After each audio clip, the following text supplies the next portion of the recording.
Siz öz şəxsi həyatınızı qura bilmisiniz? Hayır, ailəli olmamışam. Bilirsiniz necədir? Yəni istedadım var, görünüşüm var. Kriteriyalarım da yüksəkdir. İlk öncə həmin insan mənə ev almalıdır. Bəli, mənim adıma ev almalıdır. Sonra? Mebellər falan və toyumuza 2 gün qalmış bahalı bir maşın evin qabağında olmalıdır. Niyə lüks ev alacaq potensialda olan pullu kişi məhz səni almalıdır? Hansı potensialına görə? Nə bacarığın var?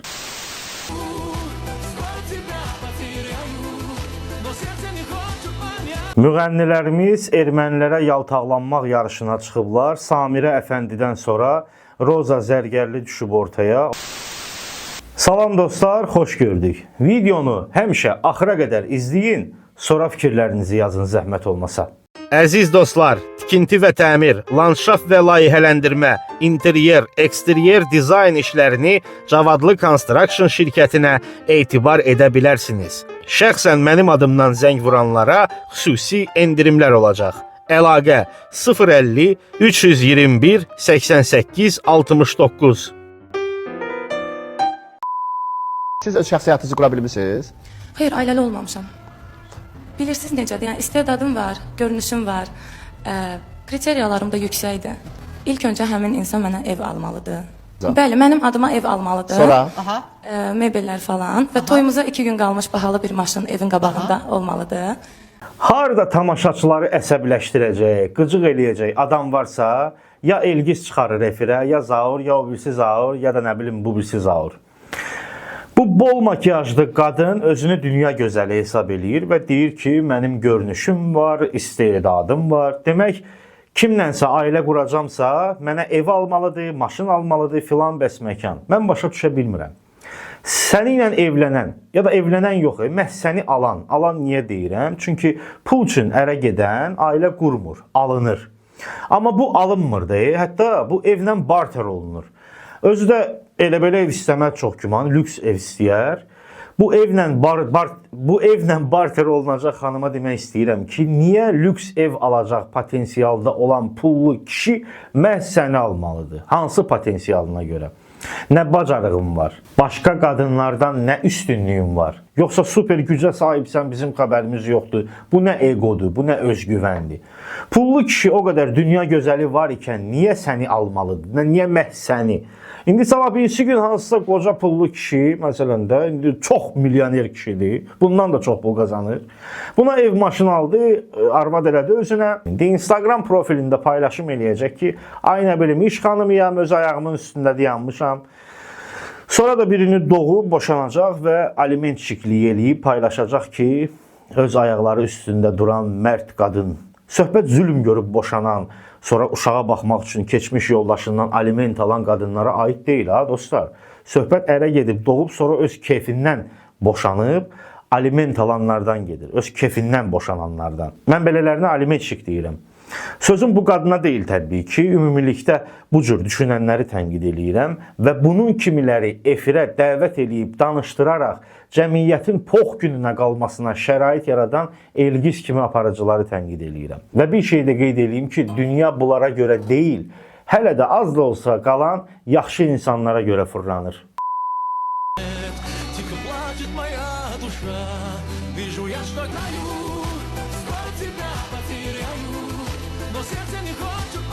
Müğənnilərimiz ermənilərə yaltaqlanmaq yarışına çıxıblar. Samirə Əfəndidən sonra Roza Zərgərli düşüb ortaya. Onun Rusiyada verilişlərin birində erməni əsilli müğənni Avram Russo haqqında söylədiyi xoş sözlər sosial şəbəkə istifadəçilərinin etirazına səbəb olub. Hətta erməni istifadəçilər Azərbaycanın qadın müğənnilərinin kişi erməni müğənnilər üçün öldüyünü iddia ediblər.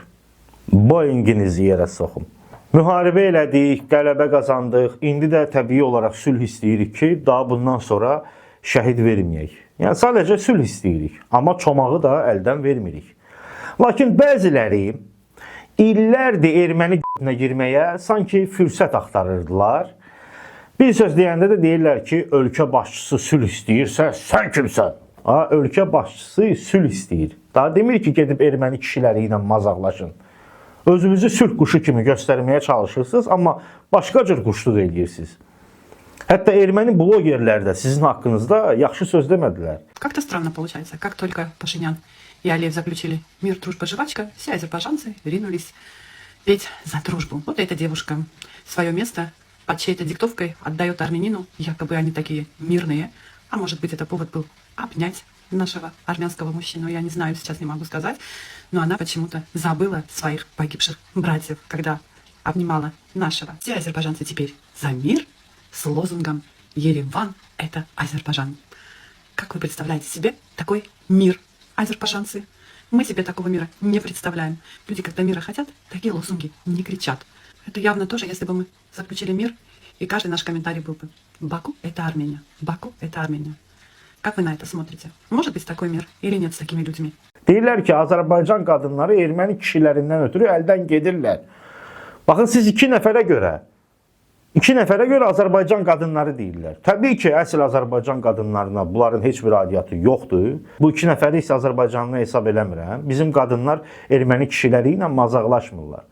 Onlarla mazaqlaşanların genini yoxlatdırmaq lazımdır. Mən burada publikaya işləmək istəmirəm, amma məcburam bunu deyim. Bəziləri olur, məsələn, deyirlər ki, və yaxud da yazırlar sosial şəbəkələrdə, heyv şəhidlərimizin qanından. Ay kişi, abala, şəhidlərin qanını niyə ucuzlaşdırırsınız? Məyər bir-iki sülh quşu erməni qucaqladısa, deməli şəhidlər heyif olur. Bu nə düşüncədir? Şəhid olanlar milli heysiyyatı olan, qul haqqı yeməyən, rüşvətxorluq eləməyən, murdar olmayan Azərbaycanlılar üçün şəhid olublar. Onlar canını torpaq uğrunda, bayraq uğrunda veriblər. 10 milyon əhali var ya kişi, 10 milyon hamı təmiz, pak olmalıdır deyə bir şey yoxdur. Bir də bəzi insanlar Bayram Nurlu kimi bu tip insanların videosunun altına yazırlar ki, heyv şəhidlərimizdən ki, bunlara görə canlarını verdilər. Hansı oğlan müharibəyə gedəndə deyib ki, mən bu Bayram Nurlu kimilərə görə gedib şəhid olacam. Heç biri deməyib bu sözü. Bu düşüncəni yığışdırın dostlar. Şəhidlərimiz heyif olmayıblar. Ağzınızda şəhid deyirsiniz.